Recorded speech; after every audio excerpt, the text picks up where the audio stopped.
Supe que el hijo que esperaba mi mujer no era mío antes de la baby shower, pero aún así fui, llevé regalos. Sonreí a su familia y esperé hasta que todo el mundo estuvo en el salón, con globos y comida casera, para decirlo en voz alta, porque a esas alturas ya me parecía más raro no decirlo que decirlo. Las sospechas no empezaron con una infidelidad clara ni con un mensaje explícito. Empezaron con algo mucho más pequeño y mucho más difícil de señalar, una fecha maldicha. Laura dijo una fecha y luego dijo otra, y luego dijo la primera otra vez. Y cuando le pregunté cuál era la correcta me dijo, da igual, es más o menos por ahí. Como si los embarazos funcionaran por aproximación y no por semanas exactas que los médicos repiten como si fueran dogma. Fue en enero. Martes. 9:30 de la noche. Estábamos cenando restos de lentejas del día anterior, de esas que espesan más cuando se recalientan, y Laura dejó la cuchara dentro del plato y dijo, sin mirarme: he cambiado de ginecólogo. No explicó por qué. No se justificó. Solo lo dijo y siguió comiendo. Yo asentí porque llevaba meses asintiendo a todo lo relacionado con el embarazo, no por miedo, sino por una especie de acuerdo tácito. Ella estaba creando vida y yo no quería ser el hombre que cuestiona detalles. El problema es que los detalles no dejaron de acumularse. El nuevo ginecólogo estaba en otra ciudad. A 40 minutos en coche. No era privado. No era el mismo circuito que llevábamos siguiendo desde el principio. Cuando pregunté por qué, dijo que le daba más confianza, pero no supo decirme por qué exactamente. Luego empezó a ir sola a las citas. Antes siempre íbamos juntos. Después vino el móvil. Siempre boca abajo. Siempre en silencio. No escondido, solo estratégicamente colocado. Lo desbloqueaba con el pulgar como quien repite un gesto aprendido. A veces sonreía. No una sonrisa grande. Una microsonrisa. Íntima. No compartida. También empezó a salir a caminar todos los días a la misma hora, 7:10 de la tarde. Volvía 40 minutos después. Sudada. Sin olor a calle. El pelo exactamente igual. Decía que el médico se lo había recomendado. Nunca decía qué médico. Una tarde, mientras ella se duchaba, abrí su portátil para imprimir unos papeles del trabajo. No estaba buscando nada. No soy ese tipo de persona. Pero había una carpeta en el escritorio llamada documentación. Dentro había informes médicos escaneados. Análisis. Ecografías. Y en uno de ellos, en el apartado acompañante, no estaba mi nombre. Había otro. Un apellido normal. Cort. Nada llamativo. Lo leí varias veces. Pensé que era un error. Pensé que lo rellenaban ellos. Pensé lo que uno piensa cuando no quiere pensar lo evidente. Cuando se lo pregunté, Laura suspiró, como si yo la estuviera cansando. Eso lo rellenan mal muchas veces, cariño. No te rayes. No me rayé. Seguí trabajando. Seguí pagando el alquiler el día 5. Seguí hablando del bebé como nuestro hijo. Seguí llamando a su madre para preguntarle cómo estaba Laura, y su madre empezó a hablarme con una educación extraña, como si yo fuera alguien al que no convenía contradecir, pero tampoco tranquilizar demasiado. La baby shower se organizó rápido. Demasiado rápido. Su hermana lo decidió todo. Tema neutro. Globos beige. Cupcakes personalizados con el nombre Leo. Nombre que yo no había elegido ni discutido, solo aceptado cuando ya estaba impreso en azúcar. Llegamos a las 6. Había 22 personas. Familia, amigas, una vecina que apenas conocía, una prima lejana. Regalos. Fotos. Frases como qué ilusión y ya verás cuando lo tengas en brazos. Yo tenía una presión constante en el pecho desde hacía semanas, como un zumbido, algo que no dolía pero no se iba. Ese día era más fuerte. Casi físico. Entonces alguien mencionó la ecografía de la otra clínica. Laura la corrigió demasiado rápido. Su madre dejó de sonreír. Su hermana miró el móvil sin que sonara. Nadie me miró a mí. Y ahí lo entendí todo. No como una sospecha. No como una duda. Como un dato cerrado que todo el mundo parecía conocer menos yo. Por eso me levanté. Por eso no pedí permiso. Por eso no grité. Antes de seguir, dije, hay algo que todos deberíais saber sobre este bebé. Laura me miró por primera vez en toda la tarde. No sorprendida. No enfadada. Cansada. Y todavía hoy, cuando pienso en ese momento, no sé si el error fue decirlo delante de todos o haber esperado tanto tiempo para hacerlo. ¿Debería haberlo callado o hice bien en decirlo ahí mismo? Después de decirlo no pasó nada durante unos segundos, y esos segundos fueron peores que cualquier grito o insulto posterior, porque nadie reaccionó como uno espera que reaccionen las personas cuando alguien acaba de dinamitar una celebración familiar, sino que todos hicieron algo mucho más inquietante. Siguieron actuando como si la frase no hubiera terminado de entrar en la habitación. Laura no lloró. Eso fue lo primero que noté. No levantó la voz, no negó nada, no preguntó ¿qué estás diciendo? Simplemente dejó el regalo que tenía en las manos, un conjunto de algodón orgánico, talla recién nacido. etiqueta aún puesta, sobre la mesa baja y se sentó despacio en el sofá, como si le hubieran avisado antes de que ese momento iba a llegar y solo estuviera ejecutando un movimiento ensayado. Su madre fue la primera en hablar, aunque no se dirigió a mí. Bueno, dijo, ¿quién quiere más refresco? Lo dijo con una sonrisa funcional, de las que se usan para ganar tiempo, y fue hasta la cocina.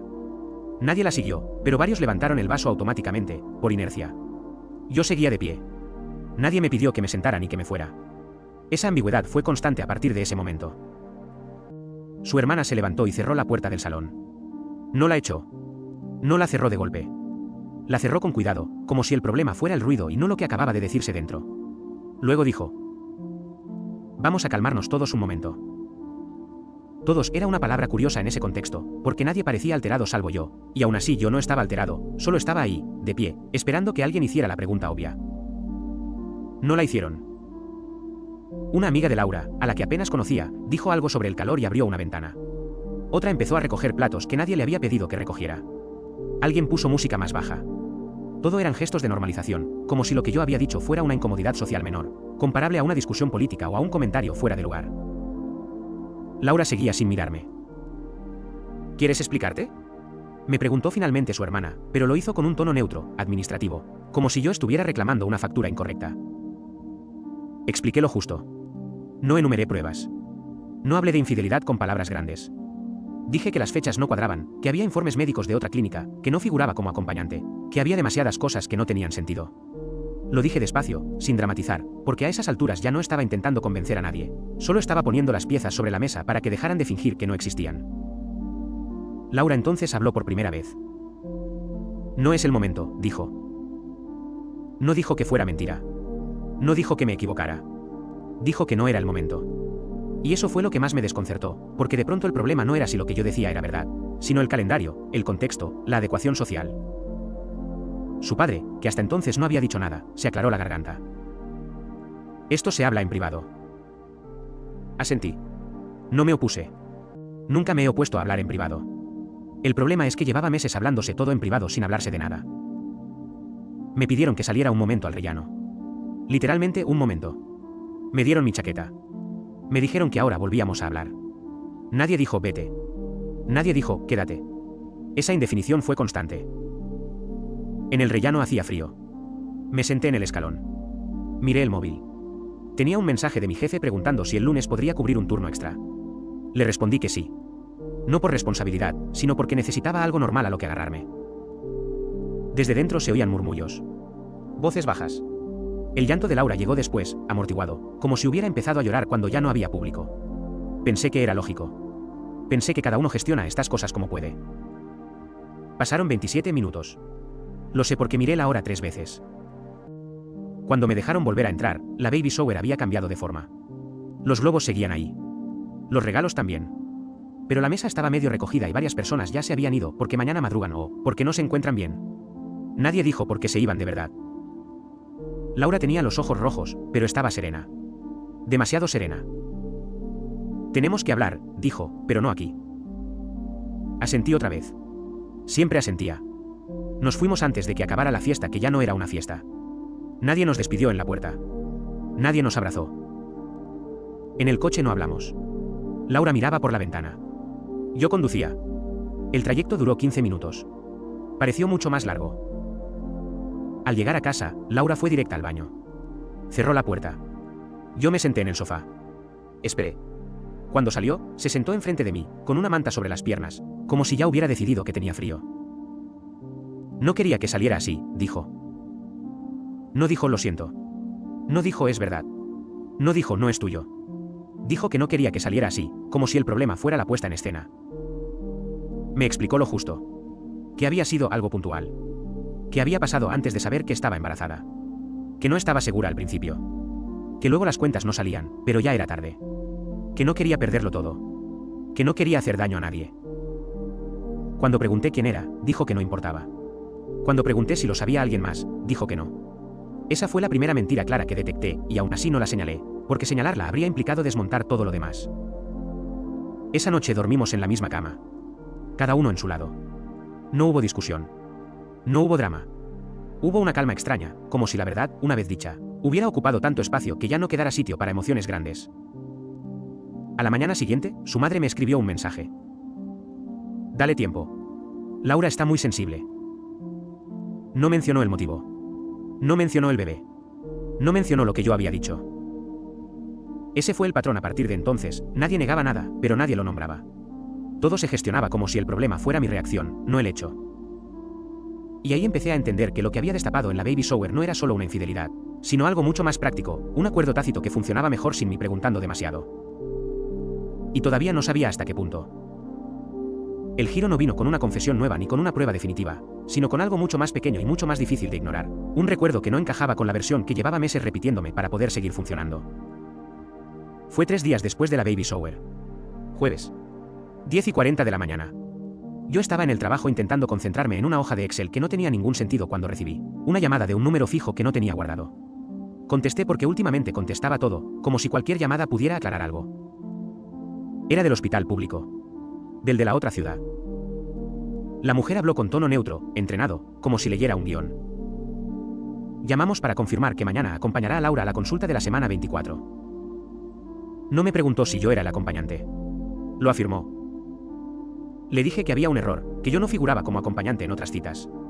Hubo un silencio corto, teclas sonando al fondo, y luego dijo: Aquí consta usted desde el principio. Desde el principio fue la frase que me dejó fuera de sitio. Colgué. No llamé a Laura inmediatamente.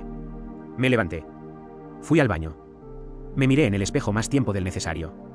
No parecía alguien a quien estuvieran borrando poco a poco de su propia vida, pero tampoco parecía alguien tranquilo. Ese recuerdo volvió entonces, sin avisar. La noche de la boda de su prima. 2 meses antes de que Laura me dijera que estaba embarazada. Yo me fui antes porque tenía fiebre. Ella se quedó. Dijo que volvería en taxi. Dijo que no bebiera. Dijo que no me preocupara. Yo no me había preocupado. Hasta ahora. Ese recuerdo siempre había estado ahí, pero lo había archivado como una noche normal, irrelevante. Una de esas concesiones que se hacen cuando llevas años con alguien y confías en que no hay doble fondo. Ahora, de pronto, ese recuerdo tenía bordes. Detalles nuevos. El mensaje que me envió a las 3:17 de la mañana diciendo ya estoy en casa, cuando en realidad llegó a las 4. El hecho de que no se duchara. El olor distinto, no a alcohol, sino a jabón barato. Cuando Laura llegó a casa esa tarde, yo ya había reconstruido mentalmente una línea temporal alternativa. No porque quisiera, sino porque por primera vez tenía suficientes datos como para que no fuera imaginación. Le pregunté directamente por esa noche. No rodeé el tema. Laura no negó nada. Tampoco confirmó. Dijo: no sabía que ibas a empezar a revisar cosas antiguas. Eso fue lo segundo que me descolocó. No dijo no pasó nada. Dijo que yo estaba revisando cosas, como si el problema fuera la retrospectiva y no lo que se encontraba en ella. Le conté lo de la llamada del hospital. Me dijo que seguramente era un error administrativo. Esa palabra apareció muchas veces a partir de entonces, administrativo. Servía para explicar cualquier cosa sin explicar nada. Esa noche, cuando Laura se durmió, revisé su bolso. No busqué mensajes. Busqué papeles. Encontré una tarjeta doblada, casi rota, de una clínica privada de fertilidad. No del hospital público. No del ginecólogo anterior. De otro sitio. Con una fecha de hace más de un año. Cuando se lo enseñé al día siguiente, Laura se quedó callada demasiado tiempo. Luego dijo algo que no tenía nada que ver con la tarjeta. No quería hacerte daño. Eso fue cuando entendí que había una historia anterior al embarazo, anterior incluso a la infidelidad puntual que ella había descrito. Había decisiones tomadas sin mí, conversaciones, miedos, planes alternativos. ¿Sabías desde el principio que podía no ser mío? Pregunté. Laura dijo. No quería saberlo. No dijo sí. No dijo no. Dijo que no quería saberlo, como si no querer saber fuera una categoría válida. A partir de ahí todo lo anterior se reorganizó solo. Las citas médicas a solas. Los informes con otro nombre. La naturalidad de su familia. La rapidez con la que aceptaron mi silencio. No era que no supieran qué decir.